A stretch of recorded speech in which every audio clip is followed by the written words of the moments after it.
as we look at Dawei's team too, you know, Rain versus Trick Room, you know, speeds are going to be so important in this matchup. Yeah, I think what's really fun about the Rain on the opposing side is that mouse hold, but once again, quickly looking at Dawei's team, you've got offense from things like Golden Go as well as the Annihilate and Ursaluna, and you've got support from Grimmsnarl and Volcarona.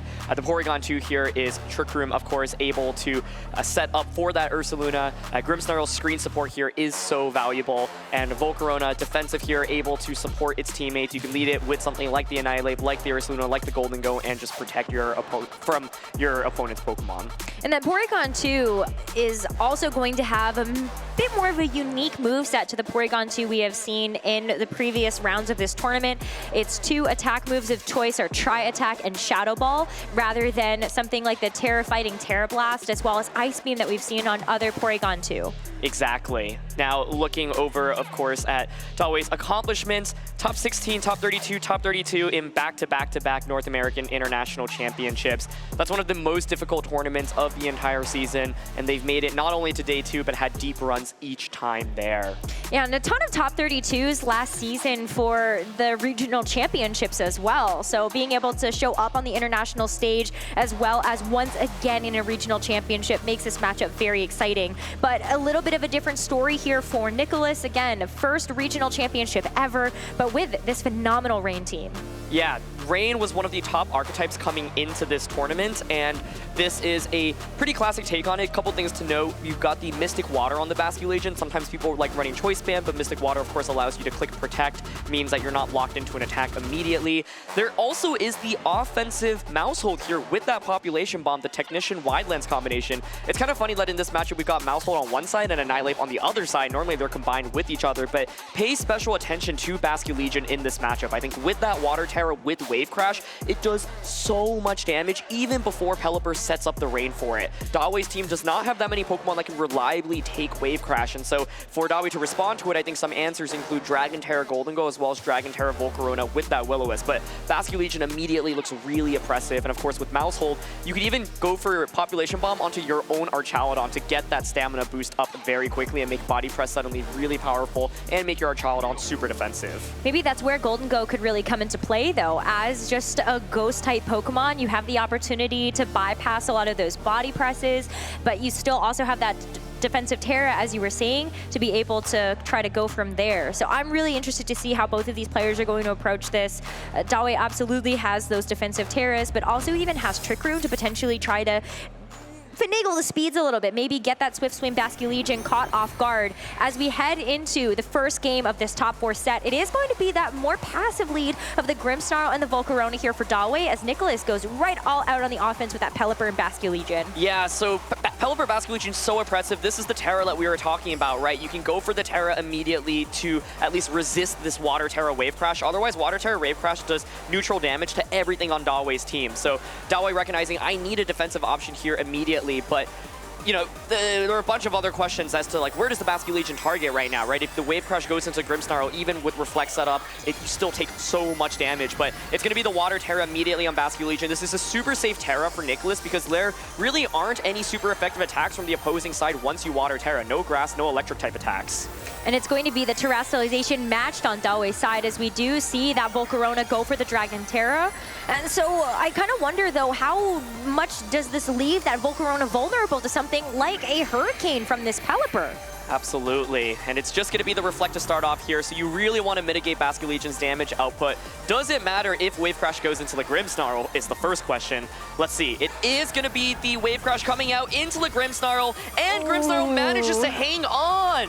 That's a really big survival because it can go for something on that next turn, the Struggle Bug to be able to do that spread damage, as well as break the Focus Sash on that Pelipper, and drop that special attack. Could also make sure that this Volcarona can stay around just a little bit, but it's not an attack coming out from the Pelipper. It's just going to be that speed control. So for this Basculegion, it's got Tailwind behind it, as well as that Swift Swim. Yeah, critically going for the Struggle Bug there rather than Will-O-Wisp. What you do there is then, if Basculegion protects or switches out, for example, you can at least reduce Pelipper's damage output. Nicholas goes for the target on the Grimmsnarl, doesn't get baited into Volcarona, but Basculegion does lose a lot of HP. One of the downsides of Wave Crash is that you are going to hurt yourself a lot. And so critical survival there on Grimmsnarl because it'll allow it to set up that second screen, light screen. Basculegion now wants wants to pivot out because it's just not going to do very much damage into Volcarona. Amoonguss, though, a great pick here because you can potentially heal yourself back up later with Pollen Puff.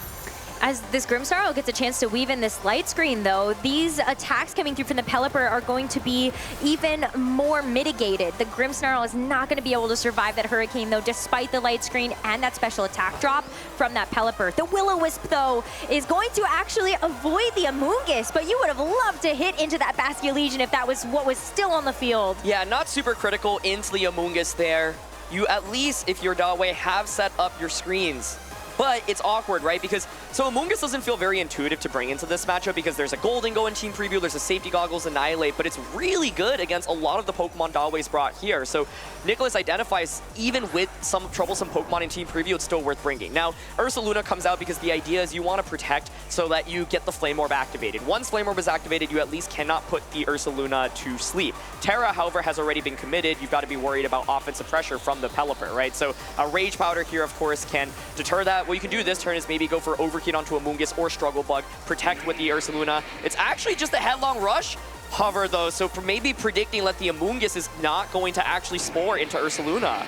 But we do see the Pelipper also leave the field, so the big threat of something like the Weather Ball into this Ursaluna has also been avoided, as the Overheat, even in the rain, is going to be able to get half damage down onto the Amoonguss, as Amoonguss goes for the Spore anyway into this Volcarona. Still leaves it open to an attack from this opposing Ursaluna, though, as the Headlong Rush to follow it up picks up the KO onto the Amoonguss. That Tailwind from Pelipper was really, really nice because it allows the Amoonguss to actually outspeed the Ursaluna, get the Spore off into the Volcarona, and now with no defensive Terra from Ursaluna, you are free to just go for a Wave Crash. Nicholas has not been baited at all this game. Did not go for the Wave Crash early on onto Volcarona, went for the Spore onto Volcarona this time around instead of maybe targeting into the Ursaluna, and now Basculegion is so well positioned, and Archaludon comes in. That's a Dragon-type Pokemon. That's got access to Dragon Pulse. You can now just go for Wave Crash here into the Ursaluna slot and go for a Dragon Pulse into the Volcarona slot. I think Nicholas has played this game so fantastically, and not going for Will-O-Wisp on turn 1 of this battle and going for that Struggle Bug instead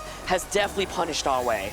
The Protect first to just make sure that Ursaluna isn't going to go down immediately, and hoping that this Volcarona can take this first turn of sleep and maybe get an early wake up. You are still vulnerable to this Archaludon, though, which goes with the Dragon Pulse. There's a light screen still up, so this Volcarona is able to take that pretty comfortably. Another attack as it bypasses that first turn of sleep. Oh, this is a really crucial turn. Volcarona has taken a turn of sleep, so if you're able to wake up, you can go for that Rage Powder and redirect that Wave Crash away from the Ursaluna. Then Ursaluna, of course, will be able to launch a very powerful attack off here. So, okay, we're actually seeing an alternative option here, which is saying, you know what? If I manage to burn you, I know I can at least survive the Wave Crash with the Porygon, and your Dragon Pulse isn't KOing me. So, opting to go for a defensive option here, doesn't want to just lose the game immediately with if Volcarona stays asleep. Oh, you actually tricks the Swift okay. Swim. Oh, maybe Porygon 2 can actually get a little bit speedy up in here, but it is going to have to tank this Wave Crash as it is switched into it. So That much is still damage. so much in the rain with the Water Terra, and no way to actually try to shut down some of this attack, and the Volcarona stays asleep. Got to take another Dragon Pulse this time around. It's still very, very close, but it does hang on. Yeah, 2 HP there. I think if Volcarona faints, the game is just immediately over there, but Volcarona hangs on with just a sliver of HP. So now the question is, can you actually set up a Trick Room, right? You've got the Rage Powder support from Volcarona, so Rage Powder into Trick Room can be quite powerful. Of course, on the opposing side, you are staring down the Archaludon, which has access to the Body Press, but I think Porygon, I would actually expect to survive a Body Press right now. So I think Dawei's hoping, okay, I just wake up right now, and yeah, you can debate between Trick Room or Recover, but I like Trick Room more, just so that Ursaluna can come out. But no, wake up from the Volcarona. It stays asleep for another turn.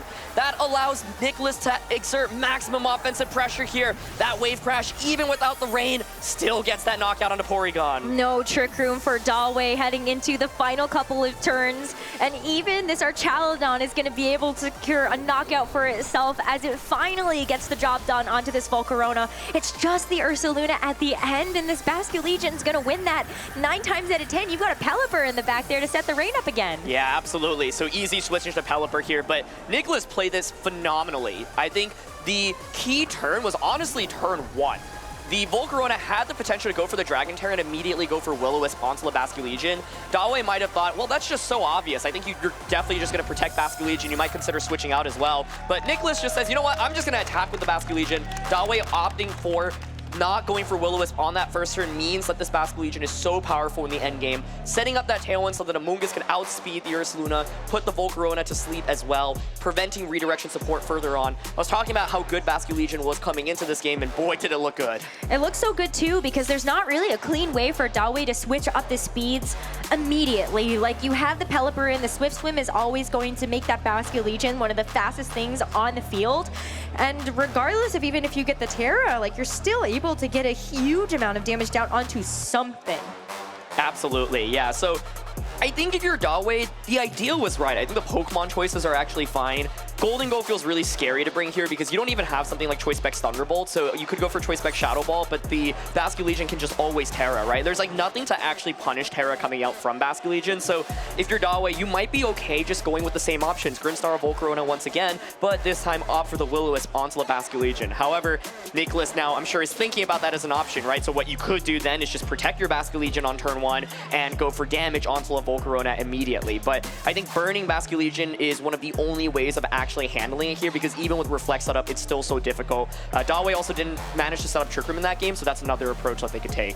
Yeah, just lead the Porygon 2, maybe even, knowing that you might be able to take a hit from the Basculegion. We saw how much it was able to do with the Terra Water in the rain and the Wave Crash. It survived, but can you actually pair something, if you're on Nicholas's side, to actually just finish off the Porygon 2 before it's able to get that Trick Room set up? Yeah, it's tough. I think like the main calc I'm curious about is if you lead Pelipper or Basculegion on Nicholas's side and Dawei goes Grimmsnar or Porygon 2, can the Porygon 2 survive a Water Terra Wave Crash if Reflect is set up?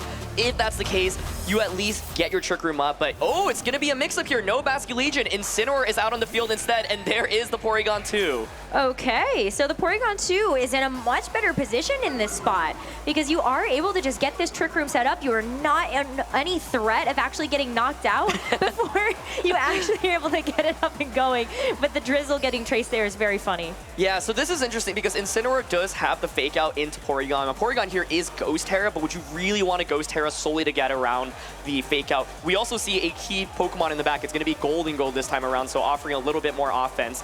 I think Dragon Terra here generally is the more consistent option because you just want to have something that immediately resists the water type attack from all the opposing side, right? So now the question is, where do you go from here? Incineroar caught in a kind of awkward spot. You're not really doing that much damage. You can't really fake out into a Volcarona and flinch it, of course, because of that Covert Cloak as well. But of course, you could fake out into a Porygon 2, deny it an attack. Pelipper here could go for a Hurricane, a Weather Ball into Volcarona just to get some damage on the board immediately, force a Terra out.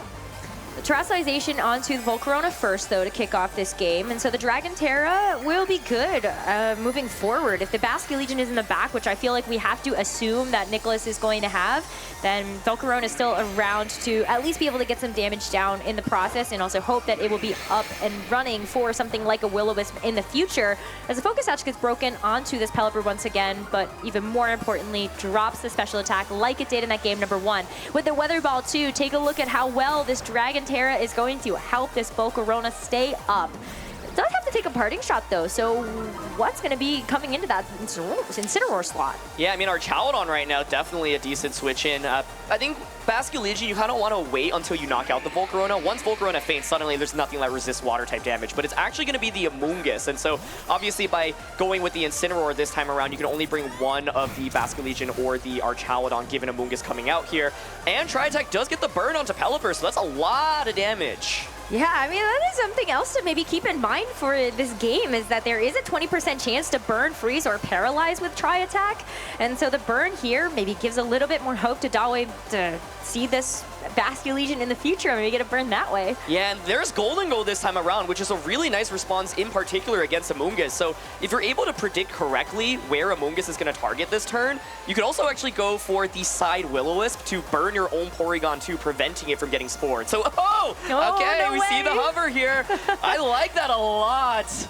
Oh, and Trick Room. So the idea is, okay, let me just set up Trick Room right now, then I can get my Ursaluna out afterwards. Pelipper is going to switch out. So, will the Will-O-Wisp connect on the own Porygon 2? This is a very crucial turn right now. If it does, this is going to put Dawei into a very good position. Incineroar comes in first, though, to get the Intimidate drops. And the Will-O-Wisp, okay! Oh, it does connect! Porygon 2 is burnt. It will now no longer be able to put to sleep by Amoonguss, and the Amoonguss Spore goes into Porygon 2. Trick Room is now set up, but if you're Dawei, you still need to get your Ursaluna out safely. If you switch it in on an Amoonguss Spore, it will just get put to sleep. So how do you get it in right now is the main question, but Trick Room at least is set up. Golden Goal, though, that is something that does not have to worry about Spore from the Amoonguss. And whoo, I like that. Dawei is playing so confidently, just going for that double switch lock-in immediately. This is something that could really throw Nicholas off his game already. After you are feeling the Spore, you're thinking, how do I actually get through these Trick Room turns now? As we see this double switch come through from Dawei. So both of the final 2 Pokemon revealed in this game right away. You've got the Ursaluna as well as the Golden Go. If you get this right as well, it's going to be the Spore into the Ursaluna, not the Golden Goat!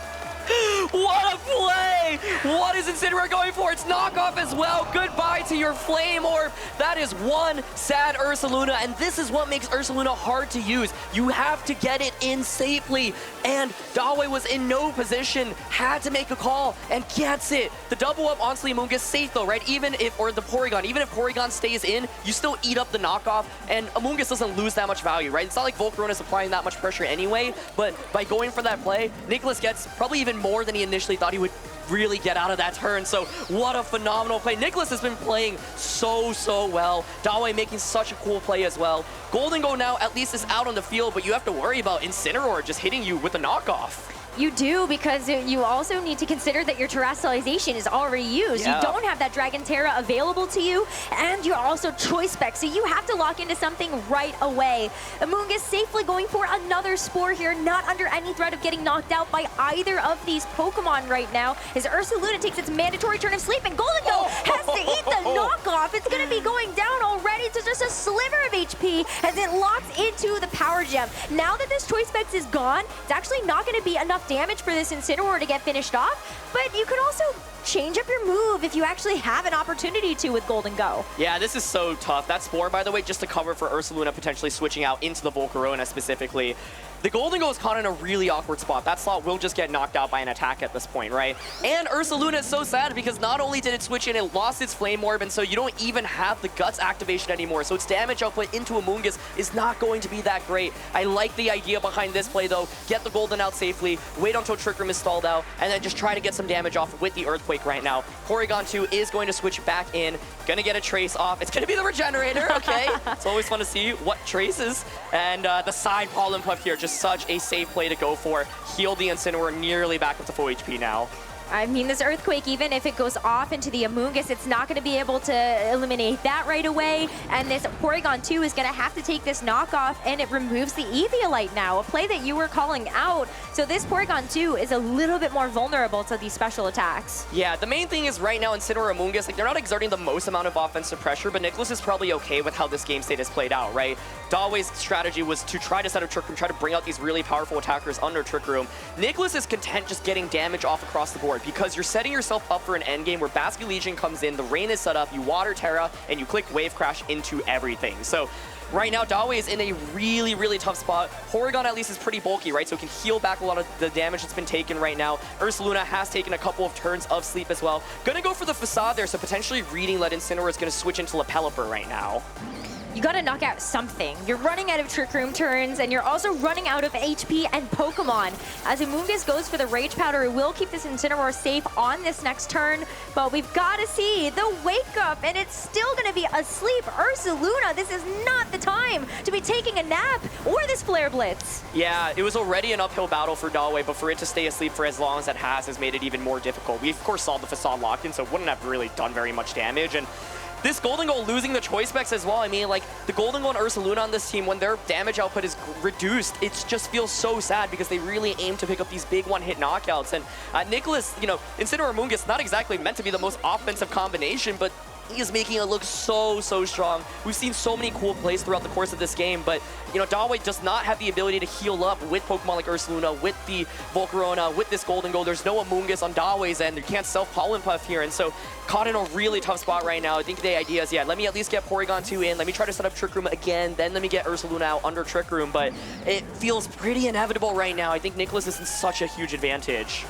Oh, I mean, you trace the Regenerator again, I guess, if that ends up helping in the future. But Amoonguss goes for Rage Powder yet again. This Golden Go is just going to struggle a lot to try to get some damage down, even though the Rage Powder, like, look at how sad that Make It Rain is of all things.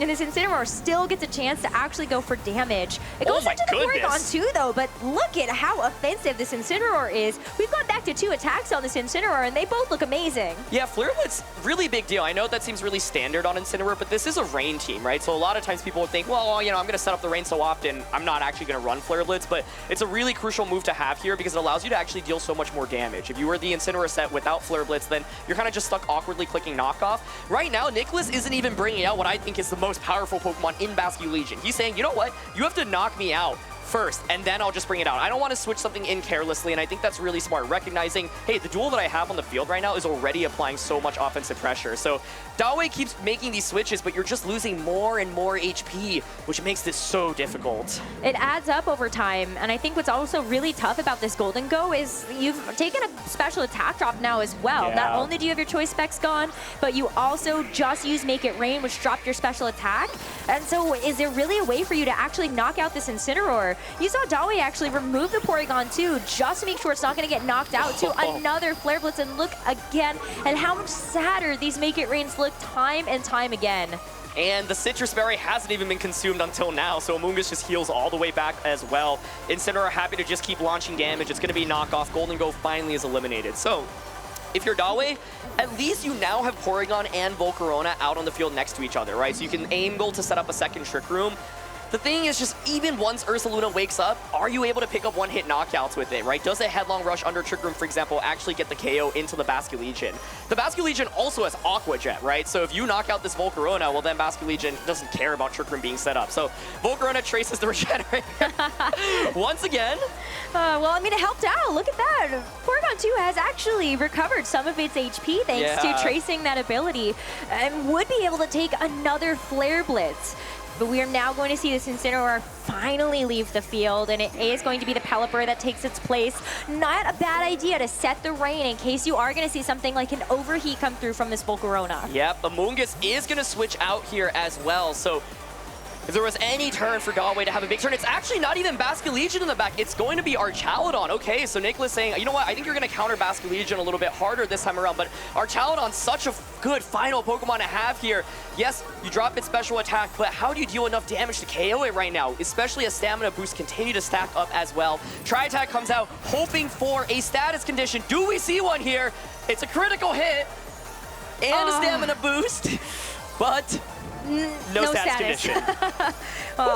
I was holding on because I was expecting maybe something would end up coming through there, but now you've also given this Archaludon 2 stamina boosts. So where did these body presses start to actually stack up in the grand scheme of the damage on Nicholas's side? Yeah, this game definitely doesn't feel over. Will-O-Wisp onto Archaludon will of course reduce the damage of body press. It does connect. Hit. Yeah, and so maybe there is a world in which Ursaluna can put in some work under Trick Room. We're still not at the Trick Room part of the game yet. Dragon Pulse will still do reasonable damage. Here's a Weather Ball also going out into the Porygon slot. Ooh, that's a lot of damage. A double up might just KO it. There's body press. There's no Eviolite. Yep, that's out of the way. So Dawei down to their final 2 Pokemon, and they weren't able to set up Trick Room. There is still this sleeping Ursaluna in the back as well. Pelipper is going to finally faint from the burn, but now you get a free switch into that Incineroar.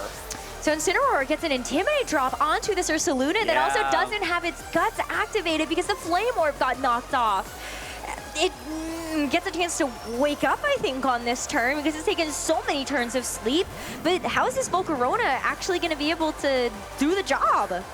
Yeah, it's tough. I think the main question here is, if you're Dawei, do you try to, say, protect maybe, and then go for another struggle bug, knock out the Amoonguss, then try to get like an overheat? I think you need to go for the protect here. So yeah, protect struggle bug is, I think, the only play that would keep Dawei in this. If you're Nicholas, you might be content still just going for the safe fake out onto the Ursaluna slot and then go for a Dragon Pulse onto Volcarona, for example. You could also gamble a little bit and just, you know, double up onto the Ursaluna slot. But either way, I think Nicholas in a really commanding position, and I love the decision to drop the Basculegion, recognizing this was really good, but I don't think I'm going to get away with it again. And Incineroar actually even pivots out here, going to bring out that Amoonguss. Of course, now so healthy thanks to Regenerator. Yeah, and Ursaluna is going to wake. wake up. Okay, so finally we get a chance to see this Ursaluna do something in this game number 2, but it's just the protect. And with the struggle bug just continuing to chip away at both of these Pokemon, Amoonguss and Archaludon, they don't really mind that. Archaludon, no, it is going to start to really feel the hurt of all these struggle bugs, though. That is -3 now for its special attack,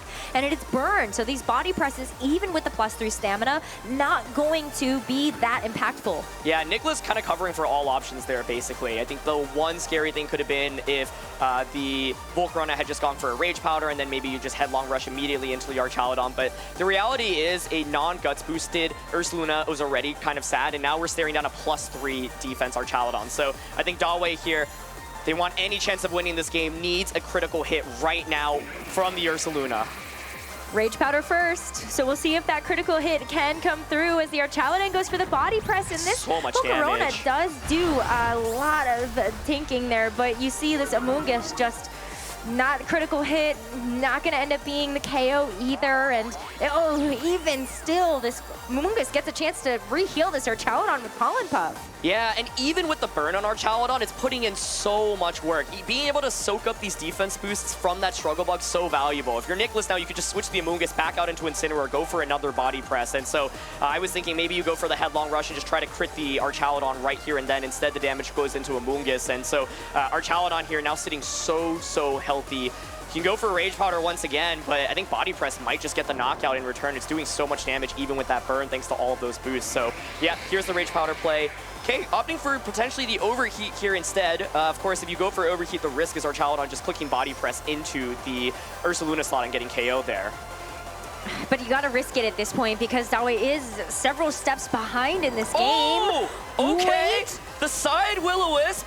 Oh, it could just give the Guts boost that way. Yeah, but the question is, how much does that matter? And first of all, like, does the Archaludon just body press into the Ursaluna slot? I like the idea here, but I don't know if that's enough. Let's see, though. That's a second Intimidate drop onto this Ursaluna, though, as the Will-O-Wisp is able to connect onto the Ursaluna. So what does this Archaludon actually do on this turn? It's going to be a body press into the Volcarona, and it survives with the headlong rush to go into the Archaludon. It's still so little with all of the stamina boosts. Yeah, it was, I think this endgame pretty much was always you need to get a critical hit. The Archaludon just has too many defense boosts, but now it's just a fake out into a body press, and it should be a double KO. So that was cool. The side Will-O-Wisp in this game were awesome. I think what was the absolute game-defining turn for me in this match, though, was the Ursaluna trying to switch in and getting doubled up with the knockoff and the Spore.